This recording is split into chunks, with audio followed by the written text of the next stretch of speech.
Hello, and welcome back, and thank you, as always, for tuning in. We're going to talk about a very, very profound idea today. And, well, it's true, for sure, that I could say that about each and every one of these videos, and it is true. Each idea is equally profound. And here's one as we go through the text of A Course in Miracles that I'm sure you'll find thought provoking.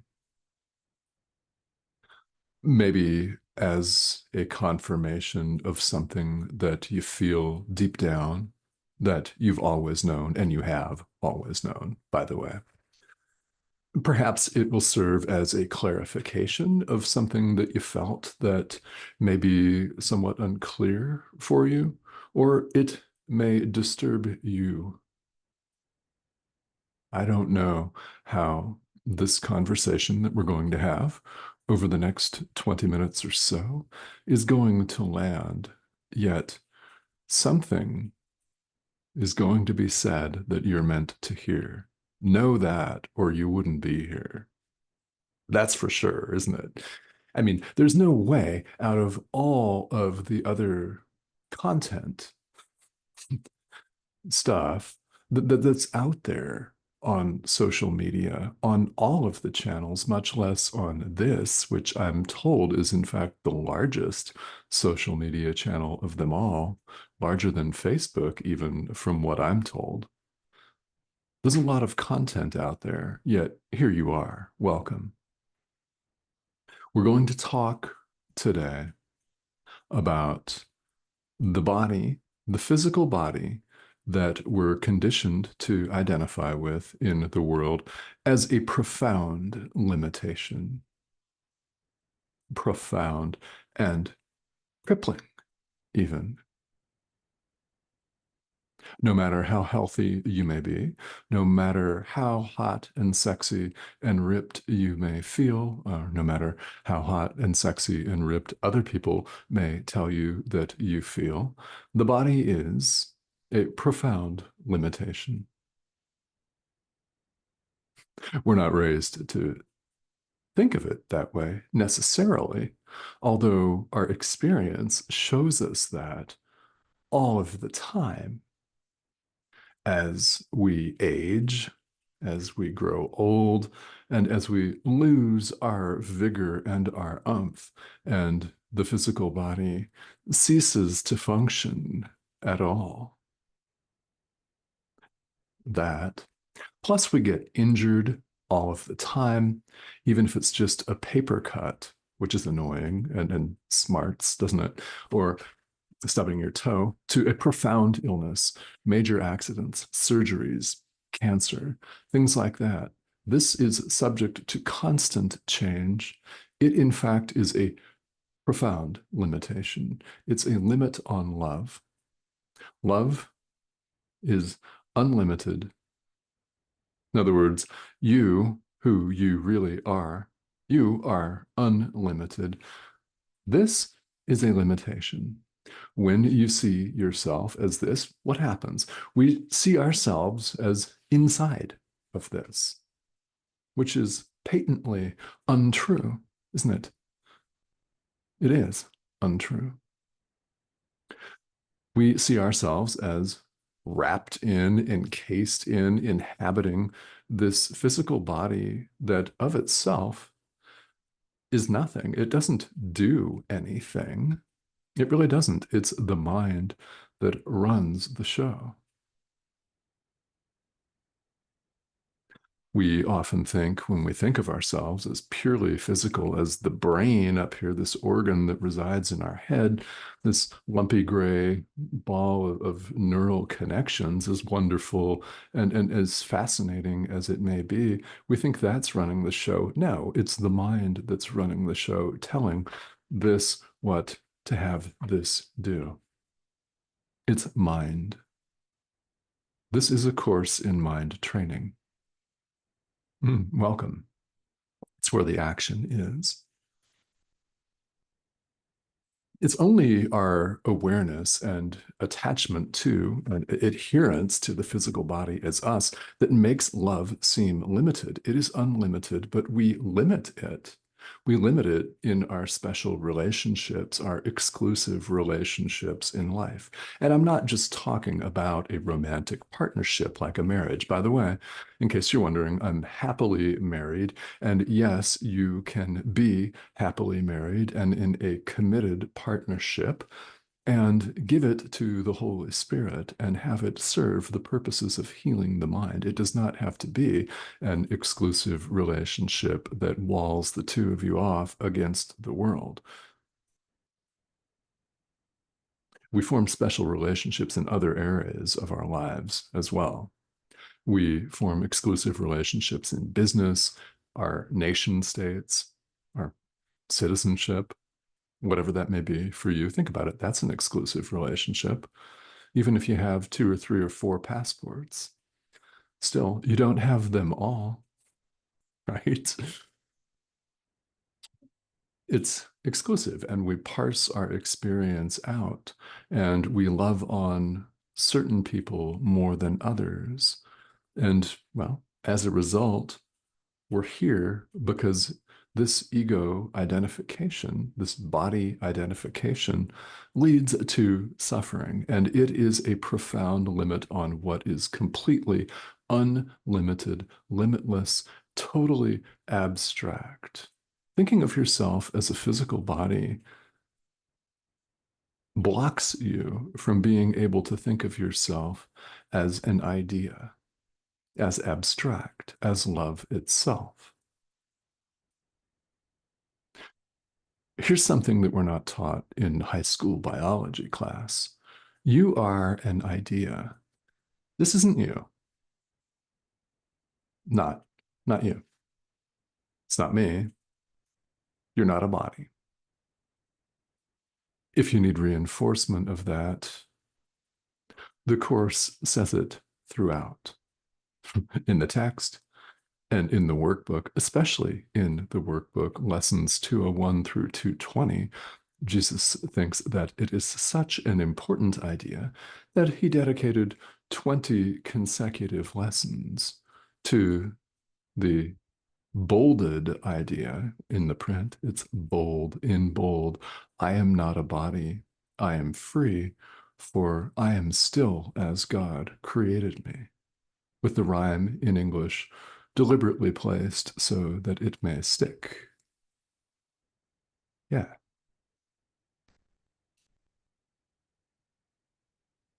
So we think of ourselves as a body. We don't think of ourselves as an idea, but we are an idea. You're the thought of God. Hmm.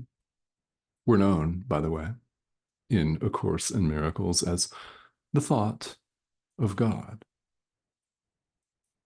Here's something that I hope you may find very powerful and uplifting.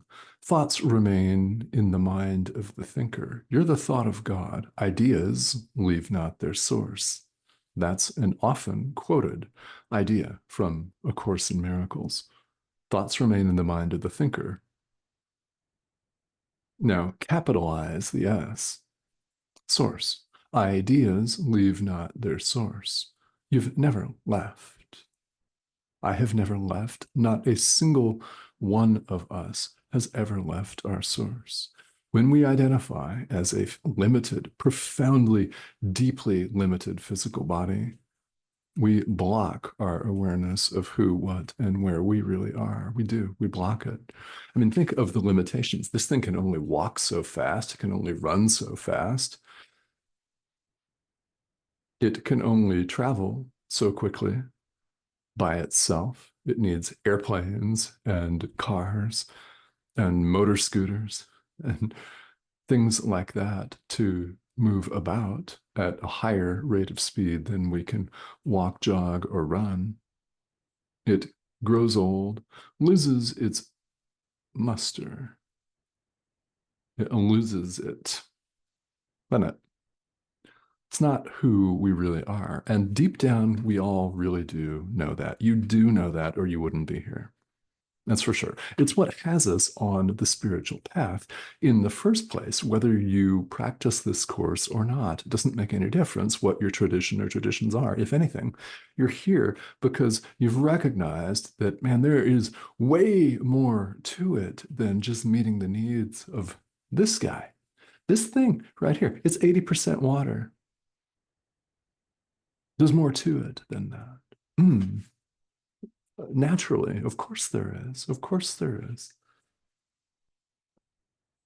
The body of itself can't know anything. In fact, it's described here in the text, chapter 18, as a tiny little fence, right? A tiny little fence around a very small portion of a powerful and limitless idea. It's a tiny fence in which we think we've walled ourselves off from our brother, and we do think that. We think we're individual, separate being, and we've walled ourselves off, and we think we've walled ourselves off from God. Impossible. Yet here we appear to be, believing that we've done just that.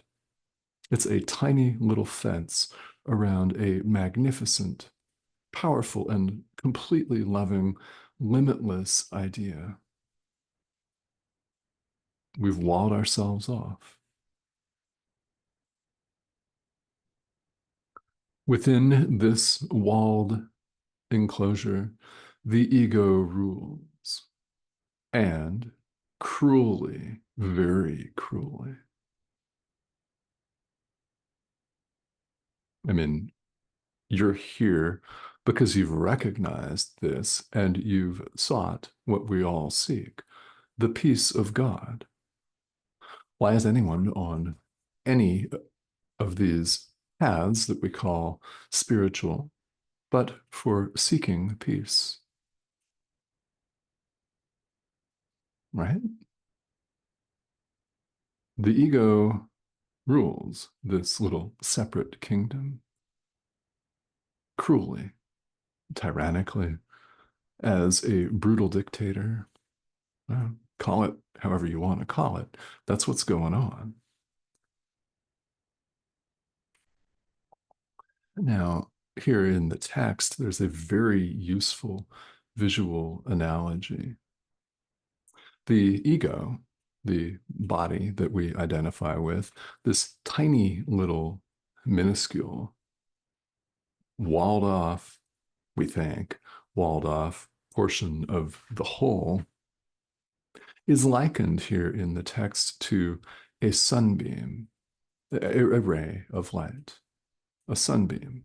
The sun is vast, and there are many sunbeams. The sunbeam, in its incredible arrogance, which it is deep arrogance, the sunbeam thinks it's the sun. Similarly, a ripple on the ocean, a single ripple on the vastness of the ocean that thinks it's the ocean. It, in its arrogance, thinks it is the entire ocean. What it does not realize, the sunbeam that thinks it's the sun, the ripple on a wave that thinks it's the entire ocean, it does not realize it's entirely dependent on the sun. It's entirely dependent on the ocean for its very existence. Ideas leave not their source. The sunbeam is completely dependent on the sun for its existence, for life. The ripple on a single wave on the vast ocean is entirely dependent on the whole, the ocean, for its existence, for life. See what we're talking about here. We're entirely dependent on God for life. God is life. Ideas leave not their source. You know where you are. I know you know. You can deny it, of course, because we all have that ability. And we're actually having this conversation because we've all done it. So if this is you, no problem, right? It's all of our choice here in the present moment.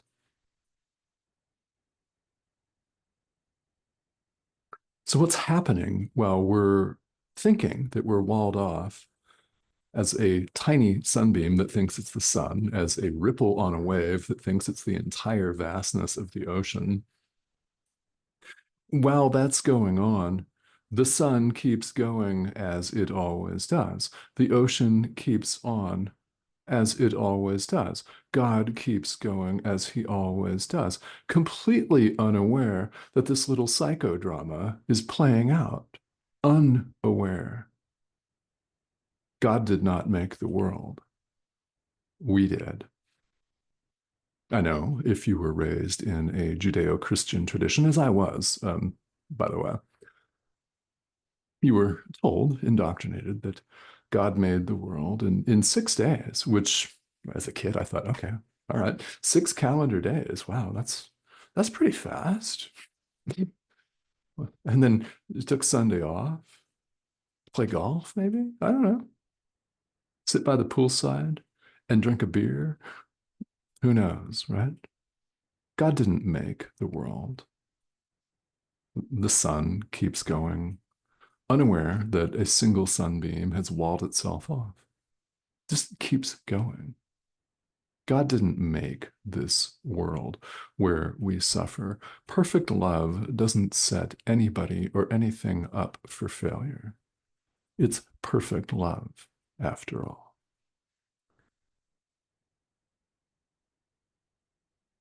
So these little walled off segments can't survive without the whole. And we cannot survive without the whole. Each body, each supposed individual thinks it has its own mind. There's only one mind.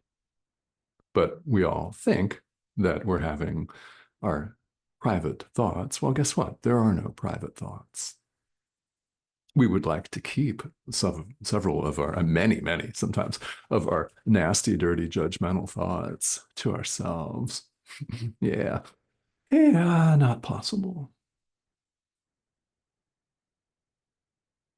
We only think that we're individuals. And identifying with the body, we limit ourselves, we limit our vision to what these mirrors reproduce. We see with the mind. Think of when you dream at night. Your eyes are closed. If you're asleep and you're dreaming, the dream can seem very real. You're seeing with the mind, which is how we see, really. When you limit yourself to a physical body, then you limit your vision to what this set of mirrors reproduces and turns upside down and right, well, supposedly right side up, because we're seeing things upside down and backwards, which is interesting. We limit ourselves to what this body can supposedly feel, yet we feel with the mind, don't we? Of course we do. Um, you're much more than just this. Yourself, capital S, continues on like the sun, like the ocean, completely unaware of psychodrama going on here on Spinning Ball of Rock. Hmm. Self, capital S, goes on completely unaware of this. Ideas leave not their source. You've never left God. You can't. Why? God is the only reality.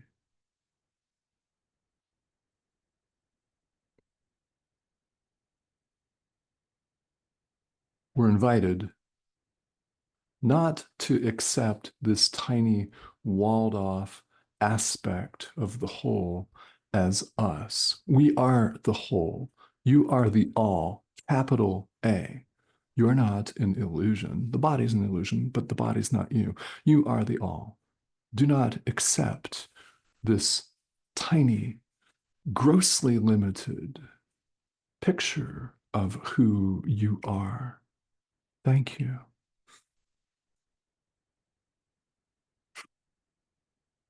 I have to laugh because, well, first of all, laughter's very good medicine, isn't it?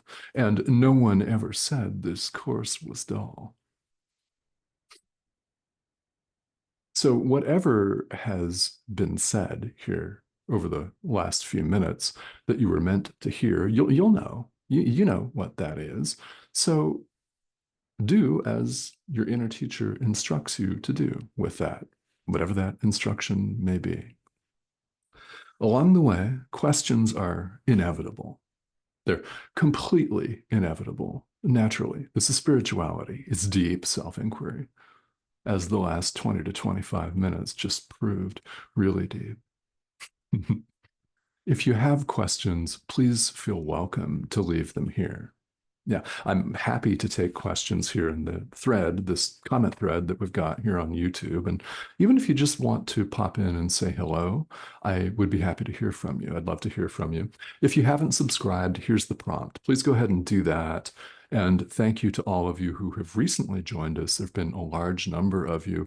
What we've got going on here is while we're going through the text of A Course in Miracles, I'm more than happy to record standalone videos on any topic of interest for you on this course or on spirituality in general. Anything.